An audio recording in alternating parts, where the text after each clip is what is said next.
couple of weeks ago, Africa's leading entrepreneur, Aliko Dangote, called for a renewed political will in terms of selling of national assets. This suggestion immediately won the support of some governors and some senators also.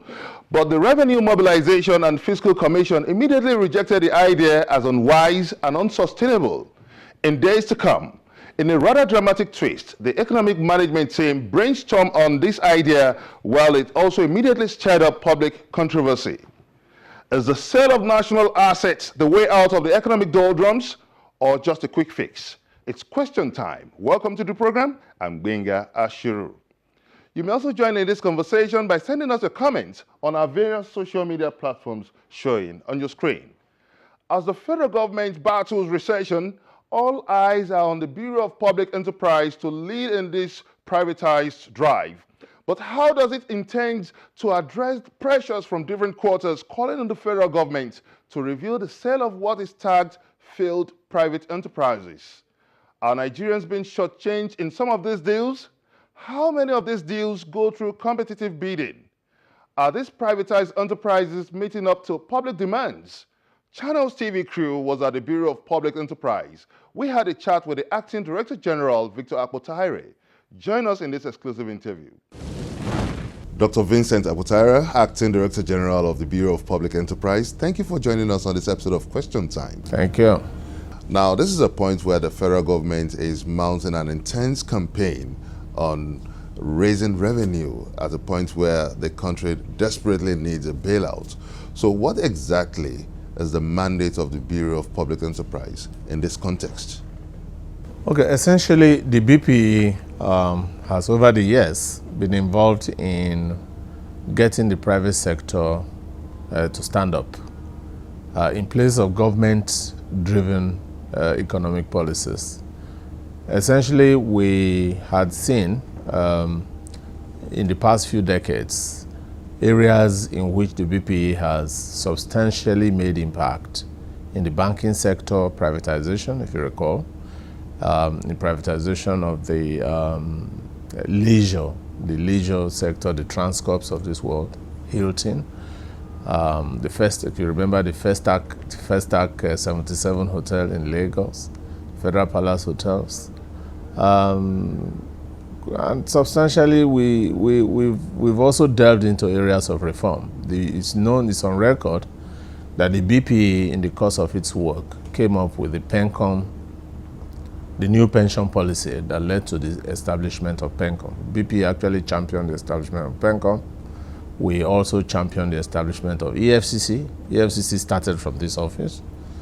The DMO, we played substantial roles in ensuring the DMO came into existence.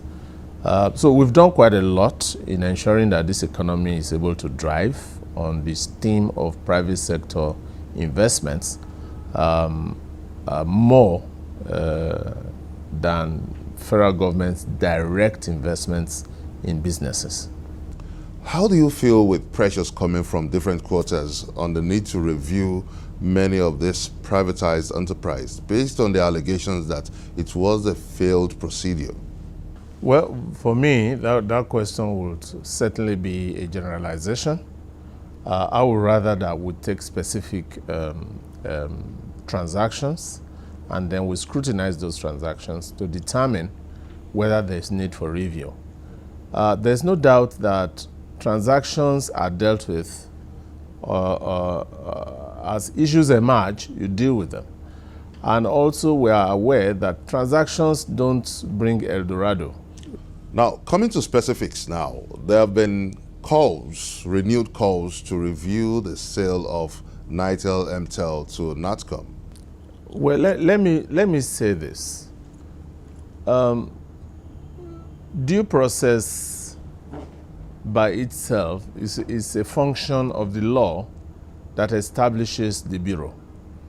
And from conception till date, our processes have been designed along the framework set up by the World Bank about 2 decades back. And this framework, we have continued to deepen them in our processes. And let me also point out that the NATCOM transaction or the NITEL transaction to NATCO is a liquidation process. It's a liquidation. We called it guided liquidation because we didn't want to asset strip. We didn't want whatever was left of the NITEL MTEL assets to be fleeced and sold off in bits, and then without it contributing to the telecom industry. So the intent was that, look, over the years, there had been several efforts to actually get that agency to come up to speed in terms of delivering service to Nigerians. That was long before we even liberalized the telecom sector. But after that, several of those attempts failed. Not because those who designed them, different persons designed those different segments of those attempts to privatize. But they failed because of, in most cases, post-privatization management issues. But we learned from the experiences of the past. Now, the sector liberalization practically sounded the death knell of NITEL.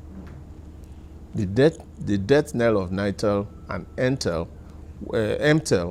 was sounded by the liberalization of the telecom sector. As soon as the sector was liberalized, MTEL and NITEL could no longer compete. I think the complaint was not really on the liberalization of the sector, but was mainly on what they feel that due process was not followed. I can tell you, in all honesty, that the process that led to the guided liquidation of the NITEL, MTEL assets that threw up the NATCOM consortium was a process that was driven by the courts. The BPE was only responsible for designing the strategy, coming up with the strategy that was to be followed in the process of liquidating the companies. But guided liquidation insists that whoever buys into these assets must turn them around and turn them into going concerns. So the intent was not to sell and then cannibalize. The intent was that new investments need to be brought back into that business and bring it back to speed. Another grievance was that people feel that many of your privatized enterprise was not open to competitive and open bidding. Auctioneers have not, the involvement of auctioneers in transactions relating to ongoing businesses, running businesses, is neither here nor there.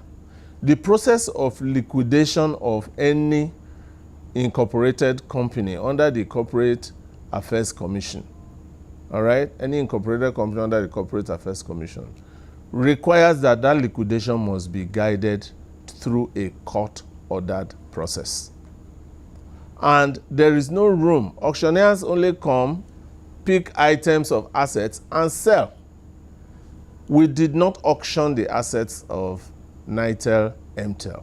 We sold it as a bundle to an investor that we believed would bring investment and turn it around. When you make this tender, how do you come about the choice of your investor? There was an advertisement. There was an advertisement and there was a response by potential investors. They were evaluated. They went through the entire process that is set up. But let me also tell you that the role the BPE played was first to procure the liquidator. We procured the liquidator and then handed the assets to the liquidator. And from that point on, the liquidator followed the court-guided process in getting the transaction to its logical conclusion.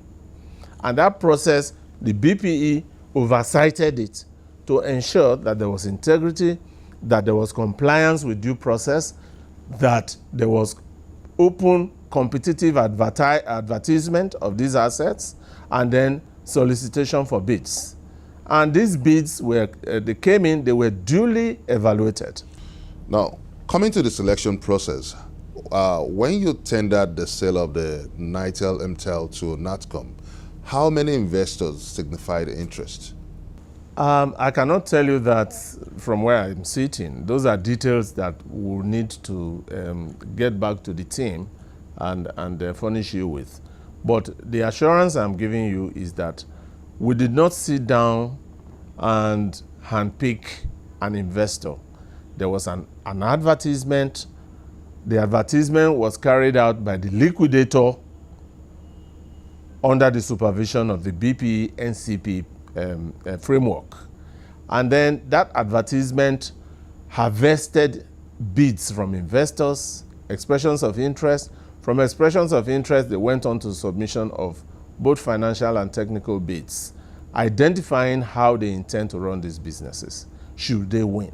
And it was those evaluations that practically later threw up the NATCOM investors as successful bidders. Now, from the benefit of hindsight, would you say this process followed due process? Okay, I would rather, I will answer you straight away by saying that yes, from the documentations, don't forget, in the past few months, these same processes have been scrutinized by the National Assembly, and they practically gave it pass marks to the effect that the entire process had been followed. And also, this process was not executed by this administration. Okay? But it's been reviewed and reviewed. And as I speak with you, there is no official statement declaring that the process is faulted as we speak.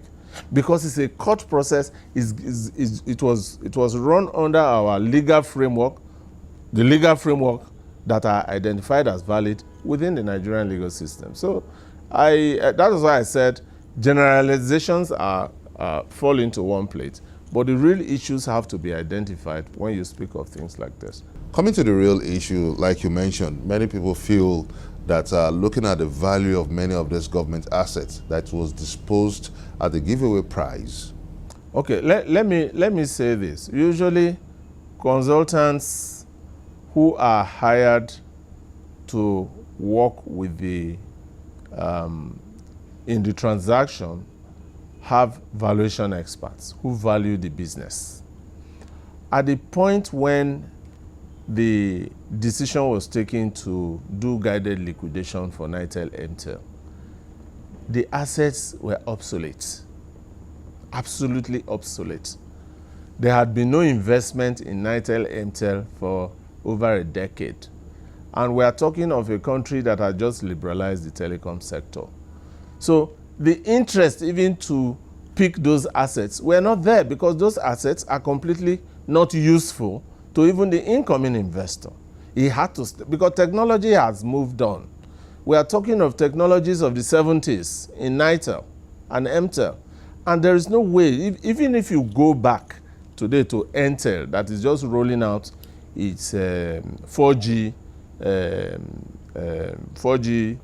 voice over telephone systems, you will find that they're hardly using anything apart from the masts and accommodation in terms of today's technology in delivering on the business. The old assets of Nitel, they are sitting down there in those locations. It would probably do us as Nigerians good if you go to those locations and identify what is being done with those assets that were sold with Nitel, whether they are the content of today's technology-driven telecom business. You may also join in this conversation by sending us your comments on our various social media platforms showing on your screen. Coming up on Question Time, how neutral is the Bureau of Public Enterprise? Find out from the Acting Director General, Dr. Victor Akpotaire, when we return.